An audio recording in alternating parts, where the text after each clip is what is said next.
Bismillahirrahmanirrahim. Assalamu alaikum. Now we are starting about the second chapter, that is computer components.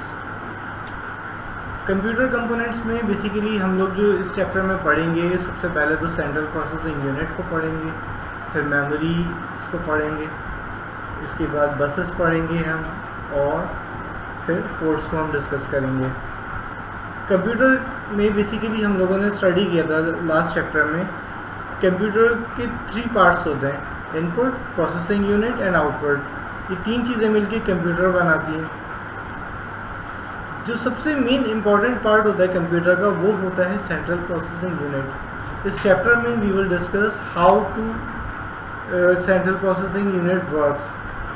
तो आज सबसे पहले हम लोग देख लेते हैं। सबसे पहले सेंट्रल प्रोसेसिंग यूनिट को हम कहते हैं it is the brain of a computer. ठीक है, कंप्यूटर का ब्रेन है, कंप्यूटर को इंस्ट्रक्ट करता है। अभी कंप्यूटर हमारे पास किस तरह से वर्क करता है, इसको ज़रा सा हम लोग देख लेते हैं। कंप्यूटर कंपोनेंट्स,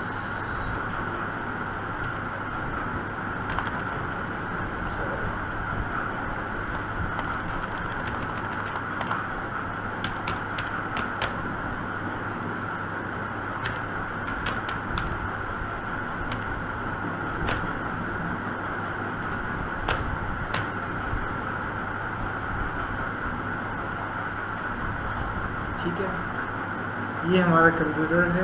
बेसिकली ये हमारे पास एक वॉन न्यूमैन आर्किटेक्चर है। इस आर्किटेक्चर में हम जो है हमारे पास 3 चीज़ें हैं, input, central processing unit, output, और इसके साथ होती है हमारे पास main memory. Basically main memory का फंक्शन क्या होता है? मेन मेमोरी जो होती है हमारे पास, ये एक बात मतलब मेन मेमोरी को हम इस तरह से समझ सकते हैं कि मेन मेमोरी में जब भी आप कोई चीज़ इनपुट में पहले से कोई इंस्ट्रक्शन पास करते हैं, तो सेंट्रल प्रोसेसिंग यूनिट के पास बहुत ज़्यादा जो है लोड होता है, वर्कलोड होता है।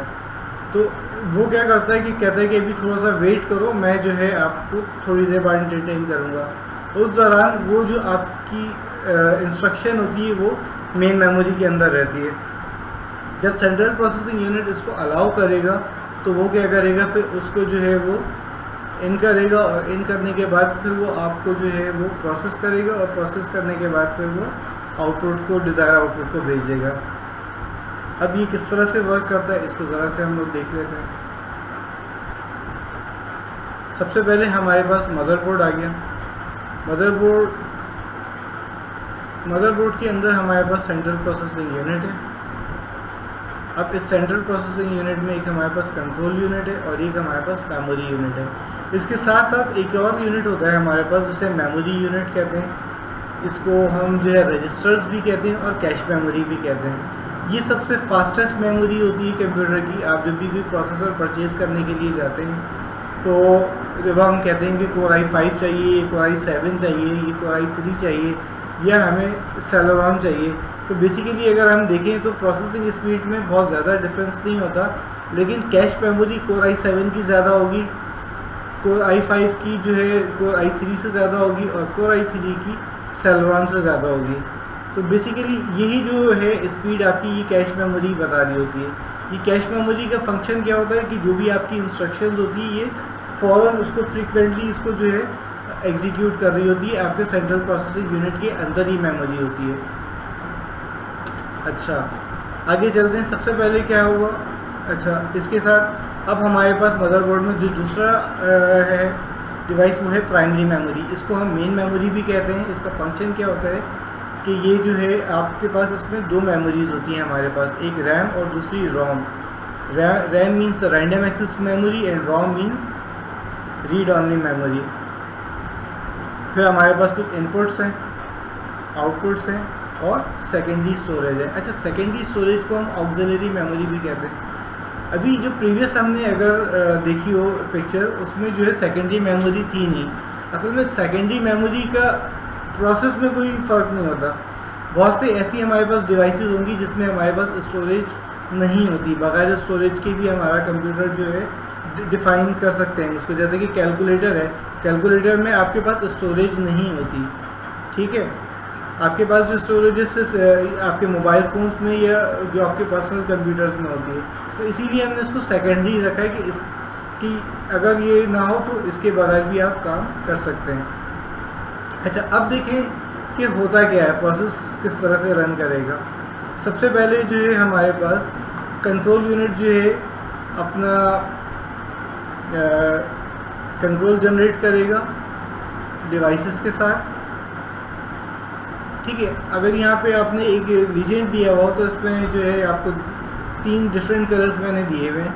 इसमें ब्लू कलर से जो है डाटा को मैंने शो किया है, इंस्ट्रक्शंस को मैंने ऑरेंज से, और ग्रीन को मैंने जो है वो कंट्रोल से दिया है। तो सबसे पहले जो है कंट्रोल यूनिट तमाम डिवाइसेस के साथ जो है कंट्रोल जनरेट करेगा। ये कंट्रोल जनरेट करने का मतलब ये है कि वो ये इनसे एक्नॉलेज देता है कि वो डिवाइसेस उसके कंट्रोल में है। सेंट्रल प्रोसेसिंग यूनिट का सबसे ज़्यादा इम्पॉर्टेंट जो कंपोनेंट है वो CPU ही है, यानी कि कंट्रोल यूनिट। जैसे कि हमने कहा कि कंप्यूटर का ब्रेन जो है वो सेंट्रल प्रोसेसिंग यूनिट है, तो सेंट्रल प्रोसेसिंग यूनिट का जो ब्रेन होगा वो कंट्रोल यूनिट होगा। इसके बाद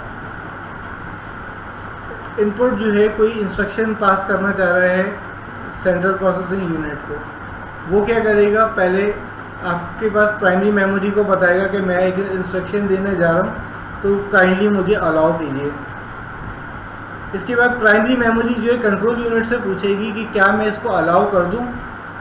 जब वो कहेगी कि ठीक है अलाउ कर दें, तो फिर ये डाटा ट्रांसफ़र करेगा प्राइमरी मेमोरी को, और प्राइमरी मेमोरी फिर जो है डाटा ट्रांसफ़र करेगी अर्थमेटिक लॉजिकल यूनिट को। ये अर्थमेटिक लॉजिकल यूनिट जो है उसको प्रोसेस करेगा। प्रोसेस करने के बाद दोबारा मेमोरी को भेजेगा, और फिर आपको जो है वो आउटपुट को सेंड कर देगा।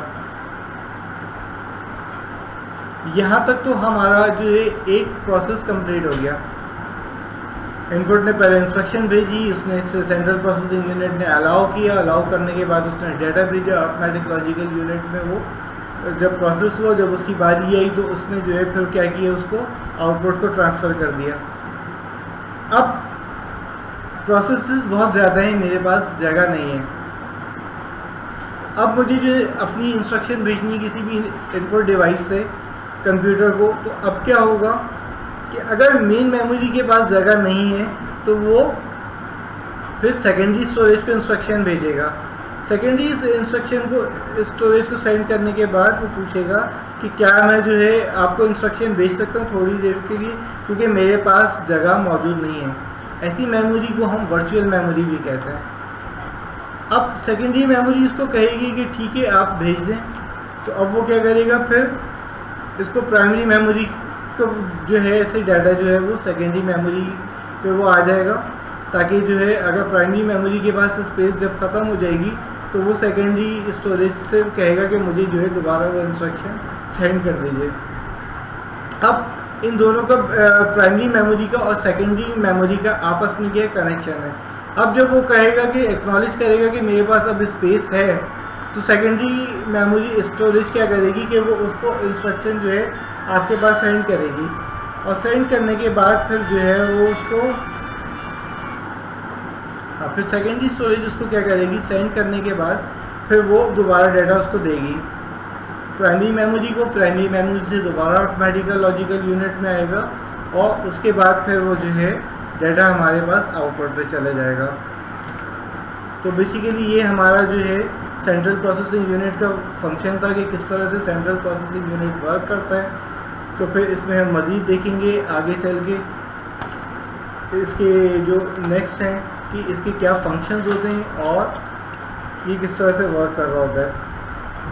तो सबसे पहले फंक्शन के सेंट्रल प्रोसेसिंग यूनिट का ये इंटरप्रेट कर रहा होता है। क्या इंटरप्रेट कर रहा होता है? Interpret the data and the instructions. जो भी डाटा आपके पास आ रहा है, ये जो भी इंस्ट्रक्शंस आपके पास आ रही है उसको इंटरप्रेट करेगा। इंटरप्रेट का मतलब ये होता है, हमने प्रोग्रामिंग लैंग्वेज को जब स्टार्टिंग में पढ़ा था तो इसको इंटरप्रेट कहते हैं कि किसी भी इंस्ट्रक्शन को उसकी लैंग्वेज में कन्वर्ट करना जो वो अंडरस्टैंड करता है।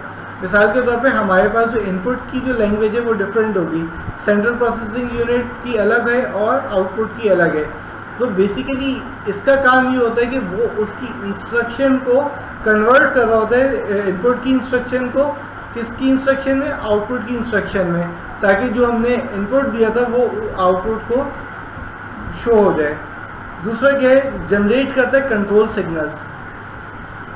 सेंट्रल प्रोसेसिंग यूनिट यानी जिसका जो पार्ट है कंट्रोल यूनिट, वो क्या कर रहा होता है, कंट्रोल जनरेट कर रहा होता है डिवाइसेस के साथ, ताकि वो देख ले कि मेरे पास जो भी डिवाइसेस है इज इन वर्किंग और नॉट। मिसाल के तौर पे मैं ही कह रहा हूँ कि मेरा मॉनिटर जो है वो वर्किंग में नहीं है। अब प्रोसेस तो पूरा हो गया, लेकिन मैं उस डिस्प्ले को देखूंगा किस तरह से, ठीक है, या मेरा इनपुट वर्क नहीं कर रहा तो मैं इंस्ट्रक्शन दे नहीं सकता। तो क्या दूसरा क्या मेन इंपॉर्टेंट फंक्शन है, generate the control signals, perform automatic and logical operations. अब जो आपने इंस्ट्रक्शंस दी थी उसको वो सॉल्व करेगा ऑटोमेटिक ऑपरेशंस को या लॉजिकल ऑपरेशन, जो भी आपने इंस्ट्रक्शंस उसको दी हुई है उसको वो क्या करेगा, सॉल्व करेगा, and then produce the address bit needed by the memory. दूसरा काम जो होता है हमारे पास, ये भी कंट्रोल यूनिट ही करता है, इसमें आपकी पिक्चर में नहीं दिया हुआ है, लेकिन ये करता है जिस तरह से इसने कंट्रोल सिग्नल्स जनरेट किए थे इस तरह से ये एड्रेस बिट्स भी देता है। ये एड्रेस बिट क्या होती है इसको ज़रा समझते हैं। मिसाल के तौर पे मैंने जो अपनी पास इंस्ट्रक्शन दी थी कंप्यूटर को, अब जाहिर है कोई एक इंस्ट्रक्शन तो नहीं दी थी, कंप्यूटर के पास बिलियंस इंस्ट्रक्शंस पहले से ही वर्क कर रही हैं। इसके अलावा मैंने जो इंस्ट्रक्शन दिए, लेट सपोज मैं कीबोर्ड से प्रेस करता हूँ ए, तो कहने के लिए तो वो मेरे लिए एक इंस्ट्रक्शन है, लेकिन कंप्यूटर के लिए वो एक इंस्ट्रक्शन नहीं होती, वो भी हंड्रेड्स ऑफ इंस्ट्रक्शंस होती हैं, क्योंकि आप जब ए प्रेस करते हैं तो उसके बाद जो है वो आपकी जो कीबोर्ड की चिप है, कीबोर्ड चिप से एक सिग्नल जनरेट होता है, उस सिग्नल को जनरेट करने के लिए भी आपके पास डिफरेंट इंस्ट्रक्शंस होती हैं। अब उसको वो डिकोड किस तरह करेगा कि पहले वो क्या करता है, एड्रेस जनरेट कर देता है। एड्रेस जनरेट का मतलब ये होता है कि वो उसको नंबर अलॉट कर देता है, ताकि अगर प्रोसेसिंग आपकी होती है तो वो उस प्रोसेसिंग के बेसिस पर जो है उसको वो सॉल्व करेगा, ठीक है। मिसाल के तौर पे इसकी एग्जांपल ये देते हैं कि हम दुकान में खड़े हुए और आटा शॉर्ट हो गया, तो क्या होता है, एक लाइन बनती है और लाइन में क्या होता है कि फिर जो है वो आपको लाइन बाय लाइन देर होता है। बाज़ औक़ात ये होता है कि लाइन बहुत बड़ी हो जाती है, जगह नहीं होती, तो वो क्या करता है फिर नंबर अलॉट करना शुरू कर देता है कि आपका ये नंबर है, ताकि जब आपकी बारी आई तो आप जो है अपना चीज़ लें और उसके बाद आप चले जाएं, ताकि जो है आप रश से भी बच जाएं और लाइन में भी लगने की ज़रूरत ना पड़े। तो सेंट्रल प्रोसेसिंग भी ये कर रहा होता है, इसके पास बिलियंस ऑफ इंस्ट्रक्शन आई हुई होती है, वो क्या करता है उसकी एड्रेस बिट जनरेट कर रहा होता है हर इंस्ट्रक्शन की। अच्छा, they are two components of CPU। Computer के दो कंपोनेंट्स कौन से हैं, ऑटोमेटिक लॉजिकल यूनिट और कंट्रोल यूनिट। और तीसरा जो है रजिस्टर्स है, इसको जो है आपकी बुक में एज अ सेपरेट दिया हुआ है, इसको मेमोरी यूनिट का हिस्सा नहीं दिया हुआ, हालांकि ये भी आपके मेमोरी यूनिट का हिस्सा ही है। अच्छा, अब इसके बाद क्या है हमारे पास, कंट्रोल यूनिट और ऑटोमेटिक लॉजिकल यूनिट, और तीसरा रजिस्टर्स या प्राइमरी, या इसको हम क्या कहते हैं, मेमोरी यूनिट भी कहते हैं। ऑटोमेटिक लॉजिकल यूनिट क्या कर रहा होता है, जितनी भी आपकी इंस्ट्रक्शंस आ रही होती है उसको प्रोसेसिंग जो है वो ऑटोमेटिक लॉजिकल यूनिट कर रहा होता है, ठीक है। और इसमें ज़रूरी नहीं है कि आपके पास मैथमेटिकल कोई एप्लीकेशन है, आपके पास कोई भी जो है इंस्ट्रक्शन आ सकती है, तो उसको वो जो सॉल्व कर रहा होता है वो अपनी लॉजिक्स और एल्गोरिदम की बेसिस पर वो उसको सॉल्व कर रहा होता है। अच्छा जनाब, तो यहाँ तक हमारा टॉपिक था, इसमें अगर कोई क्वेश्चन हो तो आप लोग पूछ सकते हैं। तो अपना ख्याल रखिएगा। अस्सलाम वालेकुम।